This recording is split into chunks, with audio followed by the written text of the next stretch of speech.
guys. Hello guys. So, isa sa mga struggle ko as a parent of a child with autism is food. Food. Although si Easy, marami naman siyang kinakain. May mga certain food na ayaw niya. Like, ayaw niya ng text. Ayaw niya ng color. For example, na dyan yung adobo, menudo, ayaw niya nun kasi dark colored ang mga sauce niya.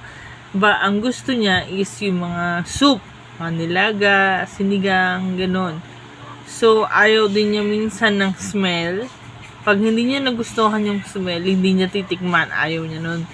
Number 3, yung itsura.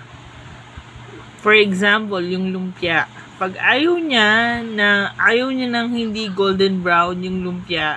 So, pag hindi golden brown yung pagkakaprito ng lumpia, hindi niya kakainin. So, minsan talaga, pag pagkita niya pa lang, ayaw na niya agad.